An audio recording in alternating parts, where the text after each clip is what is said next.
دايره؟ اش اخبارك؟ كيف بقيتي؟ امورك على خير؟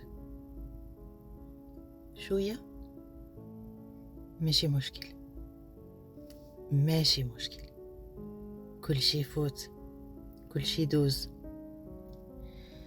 عندك واحد القوه خارقه جدا، قوه يا ريت كنت عارفيها.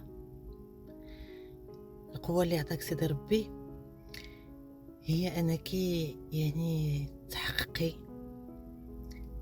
احلام ديالك، تهدني راسك، تريحي بالك وما تحتاجي لحد اخر.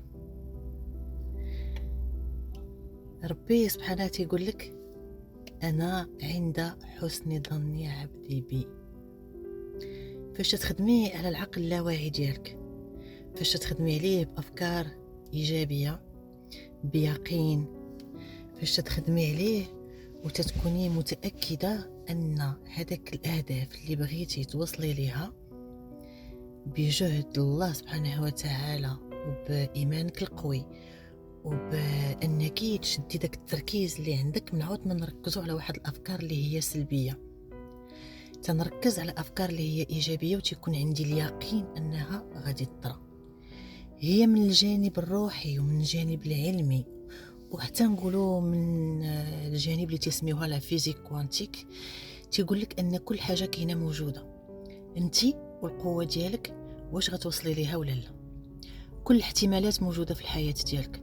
كاين الاحتمال انك تكوني انسانه سعيده، كاين الاحتمال انك تكوني انسانه شقيه، كاين الاحتمال انك تكوني ناجحه وانك ما تكونيش ناجحه، كاين الاحتمال انك تعيشي في سعاده وراحه وهناء، وكاين احتمال انك تعيشي في واحد القلق والتوتر. كل شيء كاين، ولكن الساروت تيبقى بين يديك. الا درت اليقين، الا سلمت الامر ديالي، والا تاكدت ان داكشي اللي بغيت نوصل ليه غنوصل ليه لانني مؤمنه بالهدف ديالي، وقبل من الهدف مؤمنه بان الله كاين، ومؤمنه انني غندير السبب والكمال على سيدي ربي العزيز، غنوصل ليه. تنحاول نبسط الامور باش تكون بالنسبه ليك سهله وواضحه. هي عندها بزاف ديال التفسيرات. غنعطيك التفسير ديال ان العقل اللاواعي ديالك اللي هو الاختصاص ديالي داروا لنا سيدي ربي باش تيقوم بزاف ديال الوظائف. التنفس، الاعضاء ديالك تخدم بلا ما انت تتحكمي فيها، تيدير لك واحد الوظائف كذلك دفاعيه في الخوف، تيحميك فاش تكوني تعيشي واحد الصدمه. يعني الصدمات الا قدرتوا، الا كانت صعيبه عليك في ذاك الوقت، موت، اعتداء، صدمه نفسيه الى اخره، وما قدرش العقل الواعي، يعني التفكير ديالك يحللها، بعض المرات تقولي عقلي حبس، العقل اللاواعي تياخذ الخدمه في بلاصه العقل الواعي وتيدير لك واحد النظام تيحميك به. هذاك العقل اللاواعي فاش تمشي تتحكمي فيه، يعني تكوني تعرفي انه عنده واحد الوظائف، تتولي تخدمي على راسك انك تكوني ايجابيه ايجابيه ايجابيه ايجابيه، بحال داك الدري الصغير اللي تتعلميه. هو راه غير دري صغير شاد التليكوموند ولا شاد واحد اللعبه وتيلعب.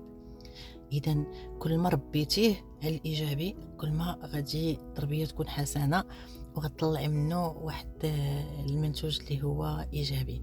وكل ما بقيتي في داك الدور ديال المظلومه والضحيه، كل ما غيتبرمج بطريقه سلبيه. ربي يعطيك صوارت كلهم بيديك، كلهم عندك هنا، في الايمان، في القلب، في التفكير، في النيه الحسنه. استعلميهم للصالح ديالك، وكوني ليا بشوشه وفرحانه اليوم وغدا والنهار اللي من بعده والاتي اجمل. وانا نور الهدى، تتعرفيني وتنعرفك. قناتي على اليوتيوب ابنوزيتيف، وقناتي على التيك توك انت معايا فيها، ولا انستغرام حتى هو قلبي عليا في ابنوزيتيف. وخلينا نكملوا هذا المشوار مع بعضياتنا. خليتك في امان الله وحفظه، ولنا موعد من قريب.